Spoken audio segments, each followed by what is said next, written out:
Luis del Pino es Radio Libertad. El Gobierno reconoce ahora que la directora general de la Guardia Civil, Mercedes González, mantuvo reuniones con Leire Díez. Ambas coincidieron al menos en 2 ocasiones fuera de las dependencias oficiales de la Benemérita. Según la versión trasladada por el Ejecutivo de Pedro Sánchez, estos encuentros tuvieron un carácter informal y se limitaron a reuniones breves o cafés. Este cambio de versión con la confirmación de la reunión llega apenas 24 horas después de que el Ministerio del Interior negara que González hubiera recibido a la conocida como fontanera del PSOE en la sede central de la Guardia Civil. Por su parte, el ministro del Interior, Fernando Grande Marlaska, ha asegurado que no tiene constancia de ninguna intromisión por parte de mandos de la Guardia Civil sobre agentes de la UCO. No he conocido, evidentemente, ninguna actuación que pudiera ir dirigida a menoscabar el trabajo de las fuerzas y cuerpos de seguridad del Estado y, en este caso, de la UCO, simplemente porque si lo hubiera conocido no la hubiera tolerado. Buena prueba de ello, cuando este tema ya surgió el año pasado, como bien recordaréis, inmediatamente me reuní con la UCO, con los jefes de la UCO, para manifestarles mi apoyo más efectivo, directo y real como ministro del Interior, haciendo constar que yo lo único, como siempre, que pido y apoyando su trabajo es la neutralidad y la profesionalidad. Y eso es lo importante y relevante en un Estado de Derecho. Reunión a la que también estuvo y también tuvo otra reunión en los mismos términos que a mí que me consta con los jefes de la UCO, la propia directora de la Guardia Civil, apoyando, respaldando su actuación desde el primer momento, como no puede ser de otro modo y dada la situación que se había creado y el conocimiento de la opinión pública. Y a mí lo que me consta de la directora de la Guardia Civil es absolutamente su actuación ejemplar en todo momento y su plena honestidad.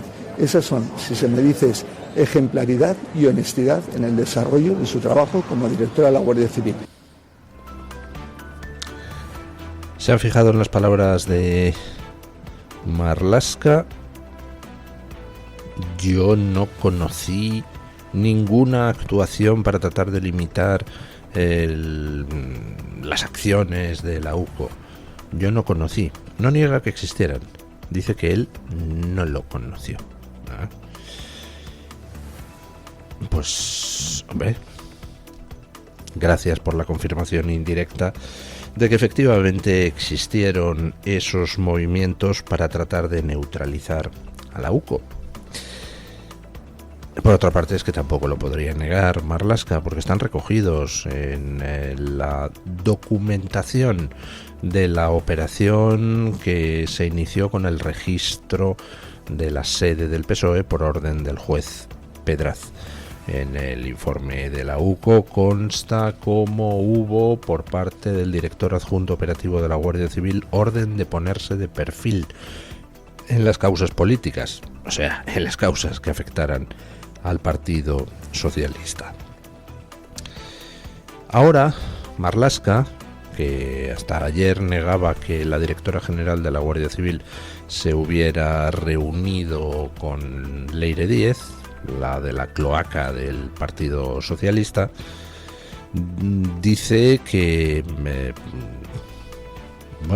que confía en su honorabilidad, ahora que la propia directora de la Guardia Civil ha reconocido, porque no le ha quedado más remedio, porque la UCO la había pillado, ha reconocido al menos 2 reuniones con Leire Díez, y el propio Ministerio del Interior ha confirmado que efectivamente esas reuniones tuvieron lugar, a pesar de que Marlaska decía que no había habido reuniones. Total, la directora mintió al decir que no conocía prácticamente de nada a Leire Díez. Marlaska mintió al decir que no había habido reuniones.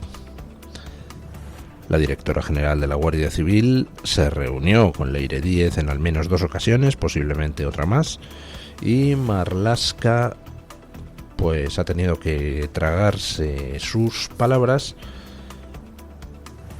y ahora ya simplemente decir que que él confía en la honorabilidad. Vamos, que las reuniones existieron, pero que seguro que no se hizo nada ilegal en ellas. Solo hay un problema con esa versión. Ahora que se ha reconocido esas reuniones que se negaban, pues resulta que es que podemos poner esas reuniones en relación con dos cosas. Primero, expedientes que se abrieron a miembros de la UCO para intentar presionarles. Segundo, esa orden del director adjunto operativo de la Guardia Civil para que la UCO se pusiera de perfil en las causas que afectaban al Partido Socialista. Por tanto, hubo reuniones de la cloaca con la directora general de la Guardia Civil, hubo presiones en la Guardia Civil a los miembros de la UCO individualmente e instrucciones a la UCO en su conjunto de no tirar del hilo en las causas de corrupción, sino ir a rastras de lo que los jueces hicieran. Por tanto, pues, hombre, hay dos alternativas. Es mera casualidad que la directora general de la Guardia Civil se reuniera con las cloacas y entonces se adoptaran medidas contra miembros de la UCO y se dieran órdenes a la UCO de estaros quietecitos ya. Puede ser mera casualidad o puede haber causalidad. ¿Ustedes qué creen que es más probable? Con lo cual, la pregunta es, ¿realmente Marlaska no sabía nada? Vamos a suponer que la directora de la Guardia Civil da órdenes a sus subordinados, de acuerdo con las cloacas del PSOE, para tratar de proceder contra la UCO. ¿Marlaska no lo sabía? ¿O es Marlaska quien dio las órdenes? Personalmente no lo creo, creo que sería la directora general de la Guardia Civil, pero me resulta difícil de creer que Marlaska no estuviera al tanto de que se estaba intentando machacar a la UCO. Me resulta difícil de creer que Marlaska no supiera de las reuniones de su directora general de la Guardia Civil con la cloaca del PSOE. Y sobre todo, porque Marlaska no cesa inmediatamente a la directora general de la Guardia Civil, aunque solo sea por haber mentido y haber dicho, pues, poco menos que no conocía a Leire Díez de nada. ¿Por qué no toma medidas contra quien, como director adjunto operativo de la Guardia Civil, ordenó a la a la UCO ponerse de perfil en los temas de corrupción? ¿Está Marlaska también pringado? Pues no sé, o está pringado o tiene las manos atadas y no puede limpiar a quienes dentro de la estructura de la Guardia Civil estaban en connivencia con los corruptos. Bueno, continúan los registros, siguen adelante las causas y la UCO registró ayer durante 12 horas la sede de otra empresa de las que fue rescatada por el gobierno. Ya saben, Plus Ultra fue rescatada, Tubos Reunidos también, y ahí aparece pues la conexión PNV. La investigación sobre la presunta trama de influencias vinculada a Leire Díez y al expresidente de la SEPI, Vicente Fernández, suma un nuevo capítulo. La UCO ha registrado la sede de Tubos Reunidos en Bilbao, donde ha intervenido documentación, correos electrónicos y dispositivos relacionados con una pieza secreta dirigida por el juez Santiago Pedraz sobre supuestas irregularidades en adjudicaciones de obra pública. Según fuentes del caso, los agentes también han realizado requerimientos en la SEPI. Las pesquisas apuntan a que los investigados y el empresario Anchón Alonso integrarían un grupo denominado Iruro, que habría utilizado su influencia para favorecer intereses propios o de terceros en distintos expedientes de la administración. Los registros cuestionan además el relato que acompañó al rescate público de Tubos Reunidos en 2021, cuando recibió 112 millones de euros para garantizar su viabilidad y preservar miles de empleos. 5 años después, la siderúrgica se encuentra en concurso voluntario de acreedores, acumula una deuda superior a los 200 millones y afronta ahora el impacto de su vinculación al caso Leire Díez. Bueno, posiblemente ustedes ya se estén perdiendo, o sea, está la catarata de basura que está saliendo sobre la corrupción del Partido Socialista, la corrupción de ese Partido Socialista dirigido por Pedro Sánchez, que resulta difícil seguir todos los episodios. Esto del registro de la sede de Tubos Reunidos no está relacionado con la causa de Plus Ultra. Son dos cosas distintas. Tampoco está relacionado, en principio, con el registro de la sede del Partido Socialista, a pesar de que ambas operaciones, la de ayer contra Tubos Reunidos y el registro del Partido Socialista, los ha llevado a cabo el mismo juez, el juez Pedraz. Vamos a ver. De la macrotrama de corrupción a Ábalos, Koldo, Aldama, Sánchez, etcétera, ya saben ustedes que cuelgan varias subtramas. Una de ellas, la de las mascarillas y la colocación de señoritas en empresas públicas, ya se ha juzgado. Estamos a la espera de conocer la condena de Ábalos, Koldo y Aldama. Quedan muchas otras causas de esa macrocausa, que penden de esa macrocausa principal. Por ejemplo, está el hilo de los hidrocarburos, toda esa estafa de cientos de millones de euros a través de empresas que quebraban antes de pagar el IVA a Hacienda y esas cosas tan ejemplares que hacen los socialistas. Está también el tema de otros suministros de material sanitario, con una conexión allá por la esquina noreste de nuestro país con las actividades de Salvador Illa. Está también pues toda la parte del sumario principal de todo lo que eran concesiones de obra pública dependientes del Ministerio de Transportes y todo lo que eran pues inversiones de dinero de mordidas en inmobiliarias, etcétera. Y luego está una especie de apéndice que surgió hace no demasiado y que se refiere a una empresa que montaron entre Leire Díez, el socio de Santos Cerdán y el expresidente de la SEPI. Una empresa o iniciativa empresarial que se llamaba Iruroc y que se dedicaba pues también a mordidas en concesiones de obras públicas y de ayudas públicas. Y ojo, porque ahí hay derivadas en varios sitios. Hay derivadas en la Comunidad de Aragón, en la de Navarra, en la de Asturias.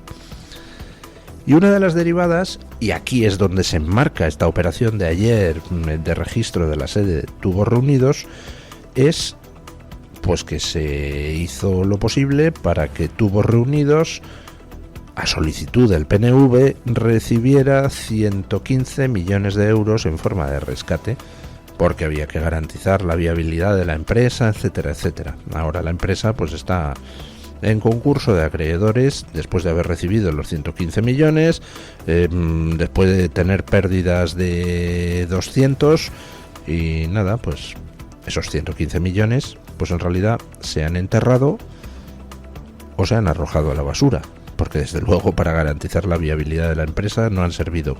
Para los que sí sirvieron es para que se embolsaran comisiones algunos de los de esa subtrama de las subtramas de la trama principal. Por ejemplo, el expresidente de la SEPI pues se embolsó 40.000 euros por un lado, y creo recordar que los tres como grupo, es decir, Leire Díez, el expresidente de la SEPI y el socio de Cerdán, se embolsaron otros 100 y pico mil euros por otro, creo recordar.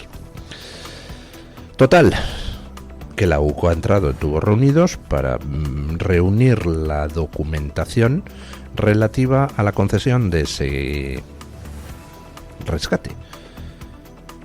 Y vamos a ver cómo se produjo, quién influyó para que el rescate tuviera lugar y quién se benefició de esos 115 millones de euros que hemos puesto entre todos.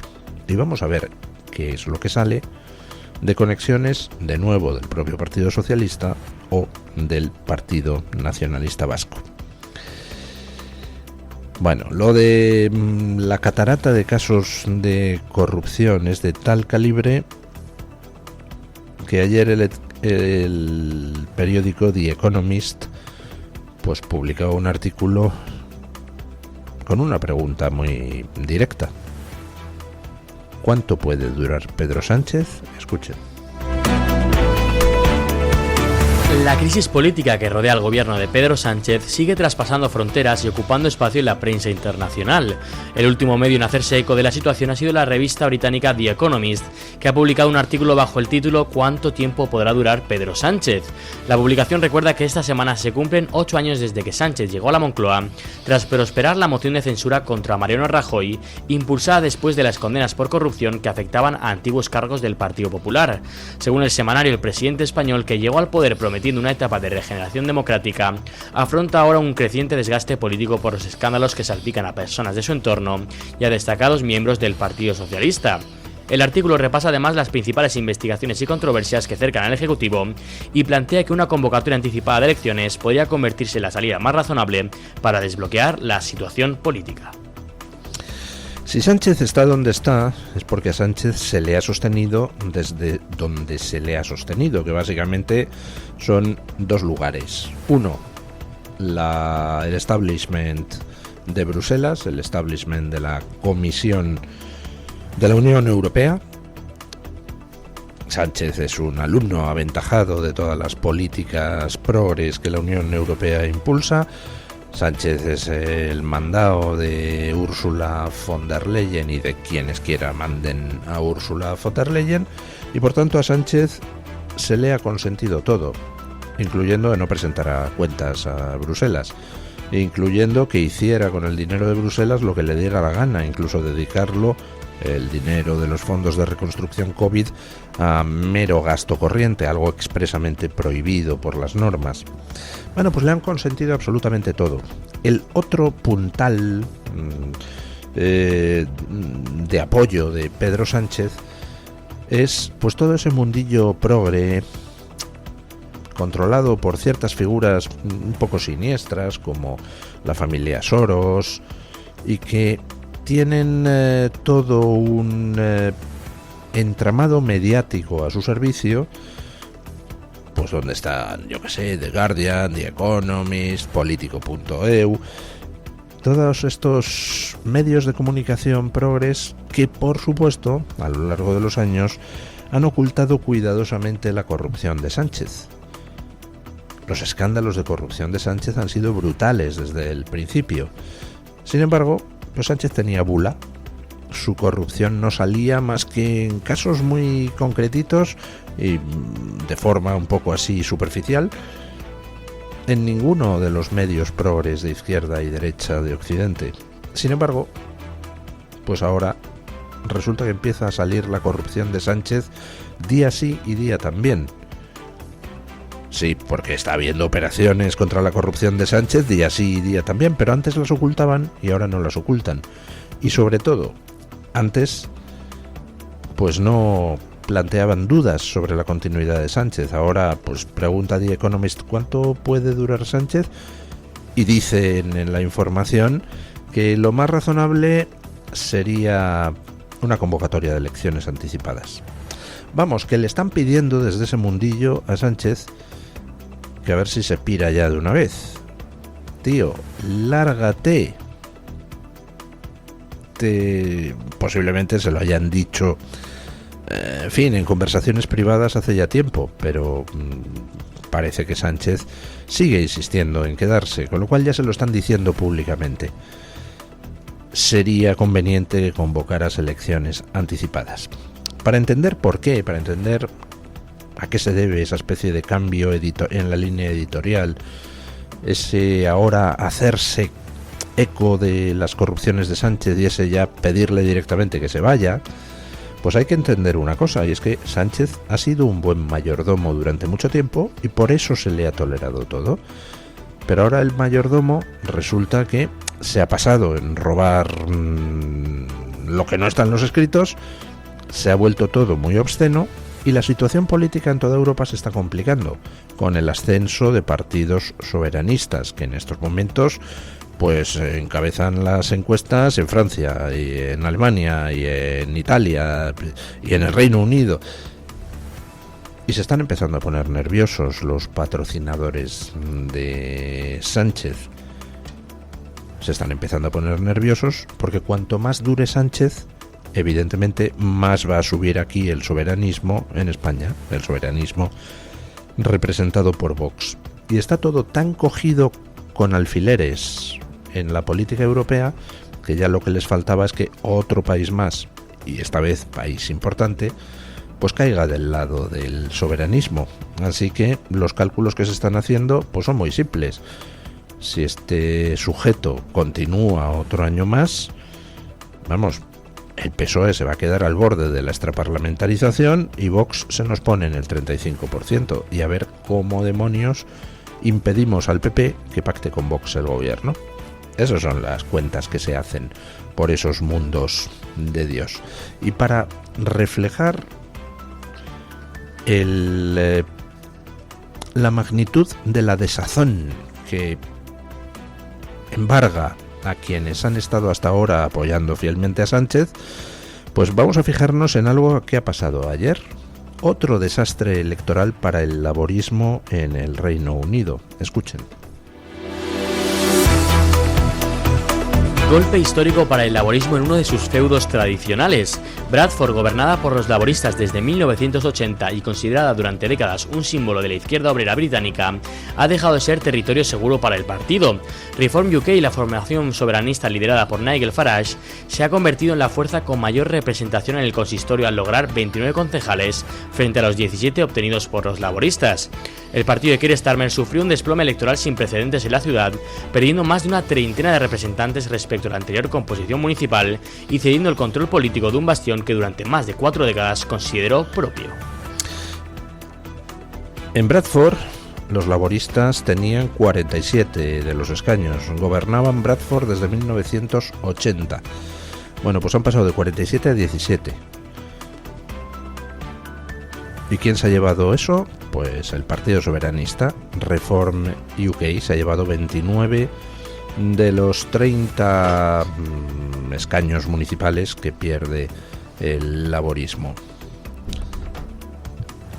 Estamos hablando de un bastión laborista, una zona obrera que el laborismo controlaba desde hace 46 años. Pues adiós, muy buenas. Hasta ese punto está llegando la degradación de los partidos tradicionales que han estado gobernando en Europa. La derecha tradicional está desapareciendo, la izquierda tradicional está desapareciendo y en su lugar pues surgen otros partidos que a lo que vienen es a limpiar la cloaca europea.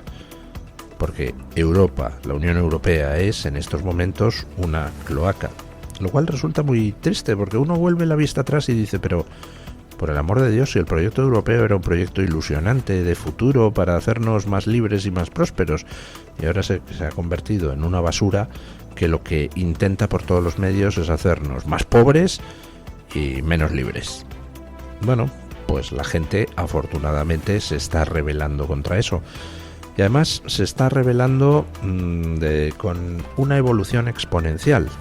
Porque claro, apoyar a partidos soberanistas que denuncian la degradación de Europa, cuando esos partidos soberanistas están en el 8%, pues hombre, es complicado a la gente lo de significarse, le gusta poco. Ya cuando los partidos soberanistas empiezan a estar primero en las encuestas, segundo en las encuestas, pues ya todo lo que la gente tenía dentro reprimido empieza a salir y sale con una fuerza incontenible. Vamos a un cambio brutal de ciclo y aquí en España pues parece que el cambio de ciclo va a terminar en Alcalameco. Vamos con la noticia de interés general del Banco de Santander con doña Carmen Carbonell.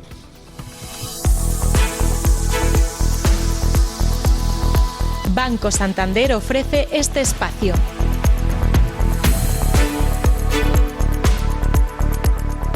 Madrid desplegará un dispositivo de seguridad sin precedentes con motivo de la visita del Papa León XIV, con alrededor de 14.000 agentes de Policía Nacional, Guardia Civil y Policía Municipal trabajando de forma coordinada durante los días del evento. El operativo incluirá controles de acceso en los principales escenarios, en la Plaza de Cibeles, en Lima y en los recorridos del Papamóvil, con unidades especiales y vigilancia aérea reforzada en el despliegue de helicópteros y drones, además de la prohibición de uso de drones privados en toda la zona de influencia. Como medidas adicionales, en puntos estratégicos habrá equipos de intervención rápida con el objetivo de garantizar la seguridad del pontífice y de los cientos de miles de asistentes en un contexto de nivel 4 de alerta antiterrorista. Además, recuerden que ya están activas algunas restricciones de tráfico y cortes de calles en la capital. Banco Santander ha ofrecido este espacio.